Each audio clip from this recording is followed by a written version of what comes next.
vous savez, je le dis depuis plusieurs semaines, la campagne de la présidentielle, il faut aller la présenter avec le projet de François Hollande, là où les Français ont eu l'impression que la politique les a oubliés, où Nicolas Sarkozy les a humiliés, les a parfois floués, puisque certains ont cru, je dirais, à ses promesses, et là où nous voulons remettre la République. Je crois qu'il faut le dire très simplement, et je le dis ici devant l'ensemble des candidats. Je ne citerai que Françoise Dumas, puisque c'est la candidate ici, et puis la candidate de ce quartier, aux côtés du patron des socialistes à l'Inter ici, et puis des amis qui sont là, Simon, beaucoup d'autres, et puis il a des jumeaux, ce sont deux grands candidats aux élections. Oui, Patrice Prat et Fabrice Verdier. Je salue aussi les radicaux de gauche qui sont avec nous. Nous menons ensemble cette campagne. Voilà, François Hollande l'a dit hier à Marseille. Tout son projet qui tourne bien sûr sur le redressement économique de la France, parce que comment distribuer les richesses si on ne les a pas d'abord créées, donc sur la politique industrielle, on aura l'occasion sans doute d'en parler ici, où beaucoup de projets sont en cours ou ont été abandonnés,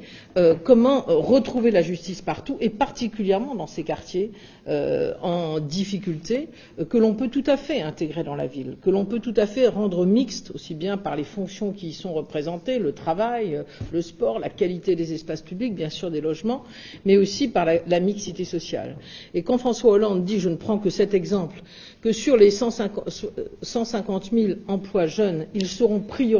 appelés maintenant emploi d'avenir, ils seront prioritairement dans ces quartiers, lorsqu'il dit que sur les 60 000 enseignants ou psychologues, éducateurs qu'on embauchera dans l'éducation nationale, on ira particulièrement dans ces quartiers, quitte à ce qu'il y ait moins d'élèves d'ailleurs par classe, là où c'est nécessaire. Lorsqu'il dit qu'il va donner, par le droit à la formation tout au long de la vie, des heures de formation, des mois de formation à ceux qui sont sortis tôt de l'école et à qui la République doit un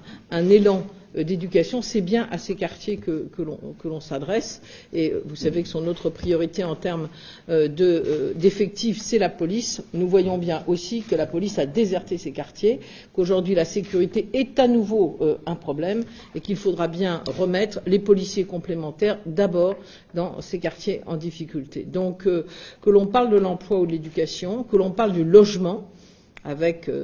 des logements que nous voulons, des nouveaux ensembles, où il y aura pour tout programme de plus de 15 logements, un tiers de privé, un tiers d'accession sociale, un tiers de logements sociaux, que l'on parle de santé, où nous voulons notamment dans ces quartiers mettre en place des services communs de santé, là où on désertait souvent, y compris les médecins généralistes. C'est bien la priorité de la République doit être d'aller vers ces quartiers, là où les habitants, contrairement à ce que nous dit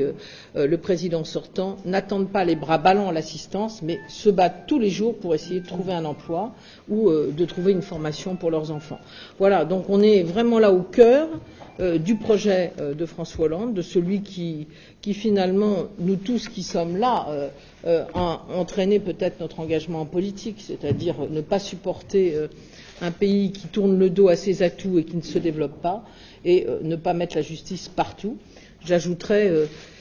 et je crois que beaucoup de Français l'attendent, qu'ils attendent aussi une autre voix de la France dans le monde, une France qui n'a jamais été aussi belle que lorsqu'elle a porté ses valeurs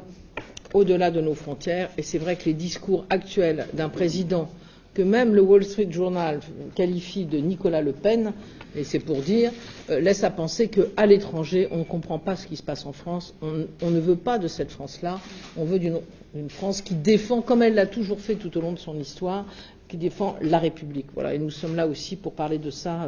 avec les habitants de ce quartier et avec les Nîmois que nous rencontrerons aujourd'hui.